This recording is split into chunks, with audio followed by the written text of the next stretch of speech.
My name is Elmira Bayrasli. I wear a number of different hats. I am the author of the book From the Other Side of the World, Extraordinary Entrepreneurs, Unlikely Places.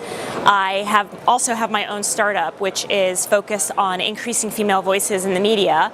And finally, I'm a professor at Bard College teaching foreign policy in the time of the internet. I had a chance to walk in the city center yesterday, and I found it to be very dynamic. It was great to see people out walking in the streets and people filled in the cafes. I think that's the sign of a very, vibrant startup culture where there's a lot of potential, and public spaces. And, I was pleased to see that you have parks, but then also cafes and places where people can come together, because that's really truly where innovation happens. For me, a smart city is one that's thinking about a number of different things. One, public transportation.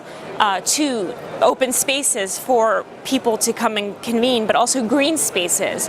I think a lot of cities, people have the impression that there are tall buildings and there's like a very dynamic life, but I think a smart city is one that actually cares about green spaces. Every city is going to have its own definition, and there's going to be a varying level of what a smart city is, and certainly a city that's more technology focused might be considered a smart city, but I think a city that's really thinking about improving the lives of its people is a truly smart city.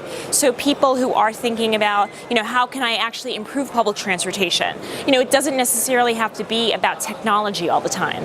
I think technology, that's the direction that we're moving in, but I also think that a smart city doesn't have to be one that's all about technology. Sure, like Wi-Fi is great, and having everything computerized is great, but I also think a smart city, again, is one where they're really thinking about the people and how people can improve their lives. The key to my success is really just, not thinking so big, but really focusing in on the small tasks at hand and putting one foot in front of the other. I think a lot of people get overwhelmed when you think about, all the things that need to be accomplished. But if you just break it down and make it very small, you can get to where you're going. Everybody can make a difference. I think, you shouldn't think that I, as an individual, can't make a difference.